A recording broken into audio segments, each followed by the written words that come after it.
What should a man or woman do if a mammogram, MRI, or other diagnostic test finds something in their body that could be malignant? Should they biopsy it? Should they remove it? Should they treat with mainstream protocols? Should they consider alternative protocols? Well, it depends on what it is and how it was found. Um, the most common problem with men is PSA testing, which leads to biopsy. And the PSA test, I happen to know personally the guy who discovered PSA. His name's Richard Ablin, and he wrote a book called The Great Prostate Hoax. I think it's called, yeah. And it's about the fact that it's not a marker for cancer. So often, the blood test that starts this whole thing is not a marker. So you end up finding things that you wouldn't find normally. All right. And in the case of men, almost all men will die with prostate cancer, but not of it. And the older they get, the more likely you are to find the benign type that isn't going to turn into anything. So better to perhaps think about not going down that path. When you use mammograms as a screening tool, the risk of being harmed is 3 to 10 times greater than the chance of benefit.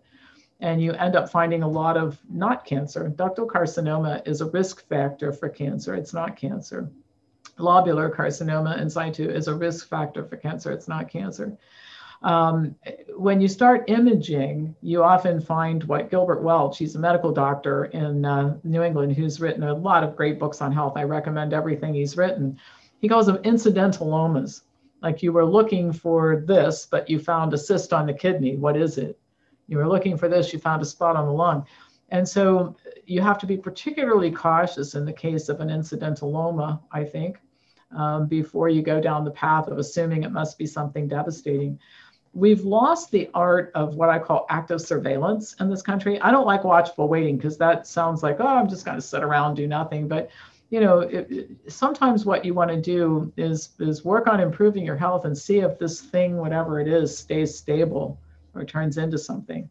But I'm very cautious. I would be very cautious about whether or not you're going to have these kinds of screening tests to begin with, because you're going to probably find more things that aren't harmful than are. And if you find an incidentaloma, you're going to be, I would advise real caution about whether or not to do something about it. When it comes to medical treatment, in what cases do you feel the cure is worse than the disease or problem? Cancer is the worst thing where the cure can be worse than the disease, but it's all that way. In other words, we've lost sight of the long-term goal. The long-term goal is longer life and better quality of life, more disease-free life, okay?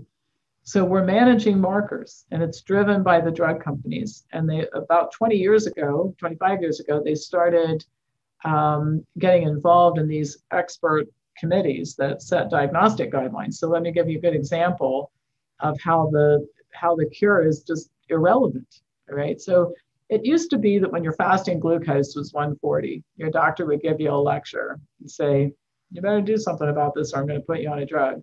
Lose some weight, that. And so you go home, you change your ways a little bit, and you keep that bad boy under 140. Well, in 2003, they ratcheted it down. The drug companies influenced it. Now it's 126 in 2003. We have 1.6 million more diabetics in the country, okay? And the dosage of the drugs increased to meet the new benchmark. You know what it is now? In many labs, 80 to 100. Okay.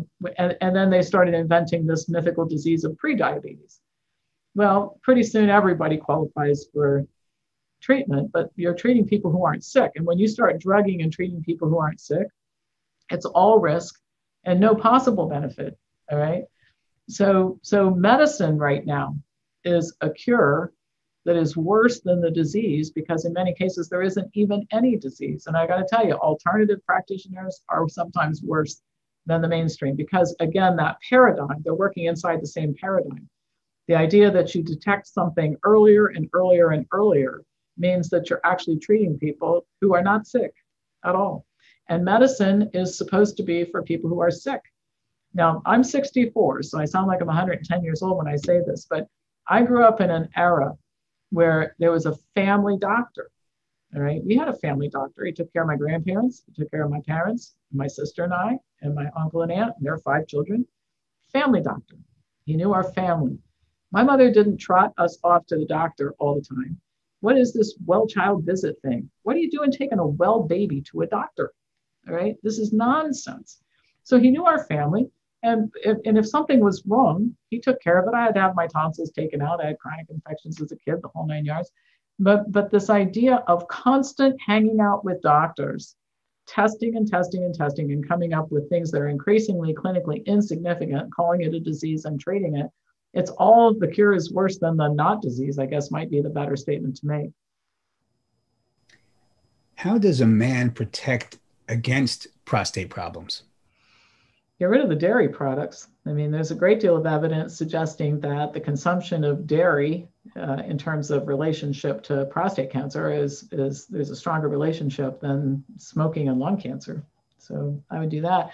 I think the other thing is eat well, exercise, stay lean, and also understand that you are going to develop prostate cancer.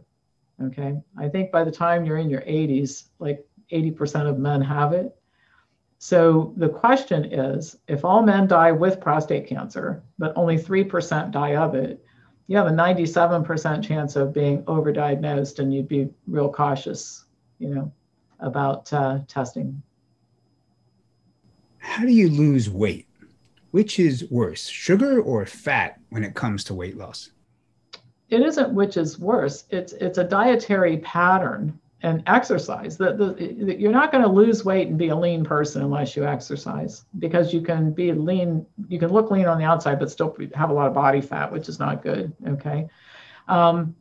But you have to reduce calories. And the better way to do it is to eat calorie dilute, high fiber foods so you can eat what you want. I eat a gargantuan amount of food, and people say to me all the time, "You're pretty little. Where do you put it?"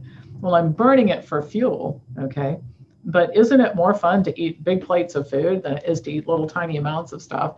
And when people say put it on a smaller plate, I'm just as hungry after eating not enough food on a small plate as on a big plate. Okay. So the idea of portion control is nobody does it well. Nobody counts and measures well. So a calorie dilute diet. And then the reason you need to exercise is that a pound of fat burns 3 calories a day, a pound of muscle burns 14 calories a day. So what happens to people over time is their metabolism changes because they're sedentary. So they gain fat, lose muscle, their metabolic rate slows down. Then they eat all this high fat, calorie dense stuff. And sometimes people say, I'm eating the same thing that I always ate. Now I'm gaining weight. Well, it's because your muscle to fat ratio has changed. So you have to strength train, you have to do aerobic activity, build muscle, burn fat, and eat a health promoting diet. And that's the key to staying lean. And then you don't have to think about it anymore. My weight doesn't fluctuate by a pound unless I just get so busy doing stuff. Like when the whole COVID thing started last year, I was writing a book about it and all that kind of stuff. And so I was just, burning like crazy, so I lost a few pounds then. But normally my weight stays very stable at the same. It's the same after a holiday. It's the same all the time. And I don't think about it at all. I just exercise 6 days a week, and I eat a health promoting diet that's low in fat, calorie dilute, high in fiber.